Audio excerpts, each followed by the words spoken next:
So let's go ahead and discuss the blood supply to the elbow. First thing you're going to see is you're going to see all these arteries that are going to supply blood to the elbow joint. Now it's very important to understand that the elbow has a very intricate system of anastomoses.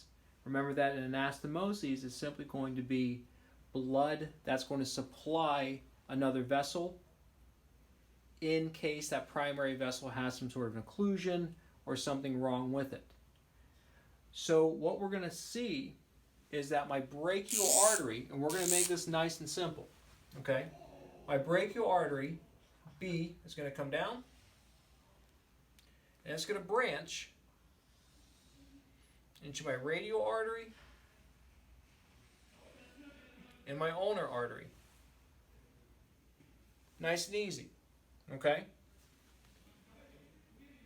Off the brachial artery is going to be an artery that literally is going to branch and loop around the posterior aspect of the humerus. This is going to be my brachial profunda artery. Okay, BP is going to stand for brachial profunda. The brachial profunda artery is going to branch off into two different arteries. It's going to branch off into something called my radial collateral. Remember that every time we hear the word collateral, says what it is what it says. It's going to be on the side of a structure, and it's going to have a partner, collateral, just like the radial and ulnar collateral ligaments. Same thing. This is my radial collateral artery. The other branch is going to be called my middle collateral artery. We're going to call that MC, middle collateral artery. Now, two more branches are going to come directly off of the brachial artery. We're going to have something called the SUC, or superior ulnar collateral artery. Now we can already kind of think about how anatomy is termed and how anatomy is described.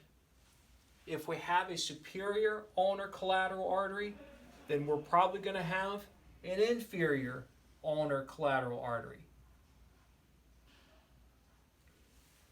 And that's exactly what we see. So far, brachial artery gives off the brachial profunda branch. Brachial profunda branch gives off radial collateral artery, middle collateral artery. Now, off of the ulnar artery, if we move more distally down, we're going to have something coming off. We're going to have a branch coming off called the common interosseous artery. Now remember, we talked about this in the past. When we see the word trunk, trunk's going to give off many branches. If we see the word common, it's going to bifurcate, two branches. Okay? Bifurcate just means two branches. The common interosseous artery is going to branch into the anterior interosseous artery and the posterior interosseous artery. Now, very important to understand that even though it looks like in this picture, because this is a two-dimensional representation, that the anterior interosseous and the posterior interosseous are side by side. In reality, they are not. The word interosseous means between bone, interosseous.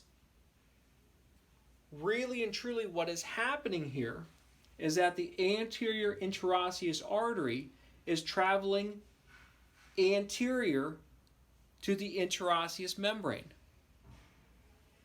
The posterior interosseous is traveling posterior.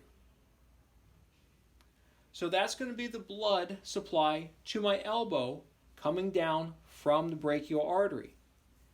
Now, this is where things are going to get just a tiny, tiny bit tricky. What I want you to do at this point is I want you to write down a mnemonic device. And I cannot take credit for this device. I got this from another individual. SIMR.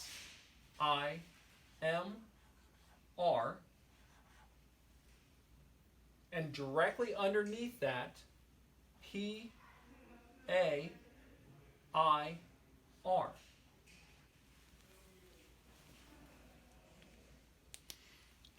The S is going to stand for superior ulnar collateral. The I is going to stand for inferior ulnar collateral. The M is going to stand for middle collateral. And the R is going to stand for radial collateral. Nice and easy. The reason that we write pair, P-A-I-R, directly under that, we're going to see here in just a second. So now what we're going to do is we're going to start drawing in the recurrent arteries. Recurrent artery, again, says what it is what it says. A recurrent artery is going to go against the current. It's going to flow blood, it's going to send blood superiorly. Okay? So what we're going to see here is that we're going to have several recurrents. The first one's going to be pretty easy. We're going to have one coming off the radial artery. It's going to anastomose with the radial collateral, and it's going to be called the radial recurrent. So there's one right there, R and R. Off of the posterior interosseous artery, we're going to have a small artery come off, and it's going to anastomose with the middle collateral artery. It's going to be called the interosseous recurrent, M and I. Two more to go. So off of the ulnar artery, we're going to have two arteries come off. We're going to have the anterior ulnar recurrent, and we're going to have the posterior ulnar recurrent. This is where this mnemonic device is going to come in really nice and handy, because I and A, okay, so my anterior ulnar recurrent artery is going to anastomose with the inferior ulnar collateral artery, and my posterior ulnar recurrent artery is going to anastomose with my superior ulnar collateral artery, S and P. Okay, so what I want you to do is I want you to look at the entire blood supply to the elbow, understand which arteries are sending blood distally, and understand which arteries are sending blood back superiorly. And I want you to be able to recreate this picture to give yourself a really nice representation of the blood supply to the elbow.